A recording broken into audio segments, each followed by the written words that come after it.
I wanted to talk about the subject of how beautiful it is when we can have faith and proof at the same time. I recall when I was first learning about Islam, I was actually trying to teach a Muslim about Christianity. And I was telling them, oh, look at Christianity. This is something good. Why don't you come be a Christian like us? And my friend, the Muslim, was saying to me, well, I will go to your religion if your religion is better than my religion. I thought about that and I said, well, I guess we're going to have a new Christian now, because number one, in Christianity it's very easy. You don't have to pray 5 times a day as a Christian. You don't have to fast the month of Ramadan. You don't have to pay any zakah. There are many, many things Muslims have to do that Christians don't have to do. But then he finished the sentence and he said to me, I will become whatever your religion is, if it's better than my religion, but you need proof. And I remember saying to him, proof? Proof? Religion's not about proof. Faith is just about believing. Just have faith. You don't need any proof. He said, well, in my religion, Islam, we have both. We have faith and we have proof. And I remember saying to him, how? You mean to tell me you can prove things? He said, yes, everything in Islam can be proven. Then I said, do you mean to sit there and tell me, as a Muslim, that you can prove there's God? Then he said to me, do you mean to sit there and tell me, as a Christian and a preacher, that you can't? Well, I had to think about that. Okay. So Islam is saying there's proof. Actually, more than that. Islam asks us to use our mind, our aql, to determine and find out things about the things around us. The things that we take for granted every day actually are a big part of what Islam is teaching us. Islam asks us, look around you, examine the things, think, use your mind, and then you will begin to understand. One of the examples that we have in Islam is the Quran. The Quran of Allah, this is His speech to the human beings. And He's telling us in the Quran over and over and over, look at this and look at that. Think about this. Ask about that. And then the answers that come. Often we find the term yasalunaka in the Quran. This means the people are asking Prophet Muhammad, peace be upon him, about something. And then Allah subhanahu wa ta'ala, God Almighty, He's giving the answers in His speech, the Quran. Always throughout Islam, as we're learning and teaching, we're coming back to this thing called the mind, the aql. You can use your mind. You can determine a lot of the things that you see around you, things that you take for granted every day. You can look to this, you can look to that, and begin to discover a whole new world around you. This is one of the beauties of Islam.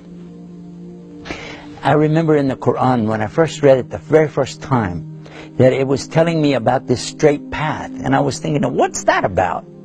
And here it is. You read it in the very opening of the Quran, in chapter 1, called Fatiha. There are only 7 verses. And listen to what it says. It says, Ihdina Siratul Mustaqim. Now we've talked about some of the other verses in the Quran, but today let's look at that. What does that mean? Ihdina. Well, Ihdi is coming from Hidayah, or guidance. Ihdina, guide us. Sirat, this is a straight path. Mustaqim. And this means the straight path which you're going to stay on this thing and you're going to go with it. How about the idea here that you've only asked for one thing out of 7 verses in this chapter? Only one thing you asked for, guidance. Because now this is showing you, for instance, that there's only one straight path, but many people could be on that path at the same time. Guide us to your straight path. And this is a request. We're making this request to Almighty Allah. We're asking Him to guide us. Now, watch what happens when we go into the next chapter. We go to the next chapter and it says, Alif Lam Mim. It says that is the book, meaning the book with Allah. wherein there's no doubt. There's no doubt. And then the word Huda. It means what? Guidance. The guidance to the straight path is right here in this book. Just a few verses after you ask for it, Ihdina Siratul Mustaqim, here it comes, Huda lil Muttaqin. And what is Muttaqin? It's those who are having taqwa. Taqwa for Allah. Now look at this word. And it's so beautiful when you know the Arabic language.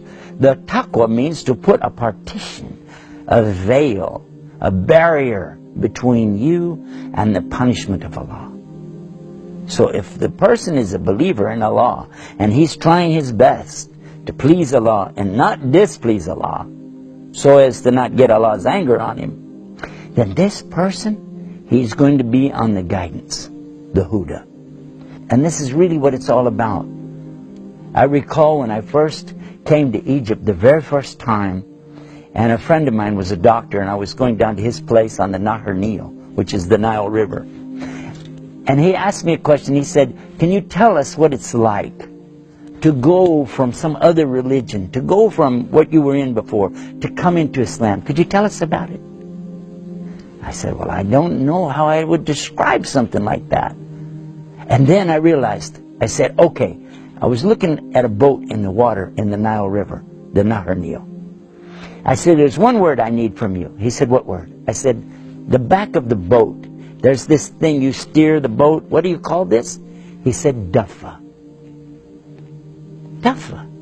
What is Daffa? This is the thing in the back of the boat to steer. Okay. Now I can tell you. I said, imagine yourself now for a minute that you're out in the water, you're here in this boat, and you're blindfolded. And you can't hear. Something's in your ears, your eyes are closed, and you have no daffa. You don't have a steering wheel. You're just in the boat. You feel the boat moving this way, and that way, and this way, and that way. And you have no idea. And this is all you've ever known. Oh, you feel the wind. You feel the water if it rains. You feel the motion, but you don't know where you're going or why, and you have no idea what your purpose is to be there. Then suddenly one day somebody removes this blindfold from you. Somebody is taking this stuff out of your ears. You can see, you can hear, and most important, they're giving you the steering wheel, the daffa. Now, this is the difference. Because when you come to Islam, you can see, you can hear, and you have control. You have the control over your life. Now, by the way, just in case you didn't catch this, this is a good parallel, because just because you have a steering wheel, just because you can see, just because you can hear, doesn't guarantee that you're going to go the right way, does it? No. But it sure gives you a head start over the guy who's sitting in another boat with his eyes closed, ears are plugged up, and he has no daffa. Make sense? Yeah. Makes a lot of sense. And that's what I want to come back to again and mention, that Islam has these beauties. And this one particular beauty, where you're to use your mind and you can ask questions and you can get real answers. Answers that really, when you think about it, they make a lot of sense. You're not forced to just accept something that somebody says, just have faith, brother.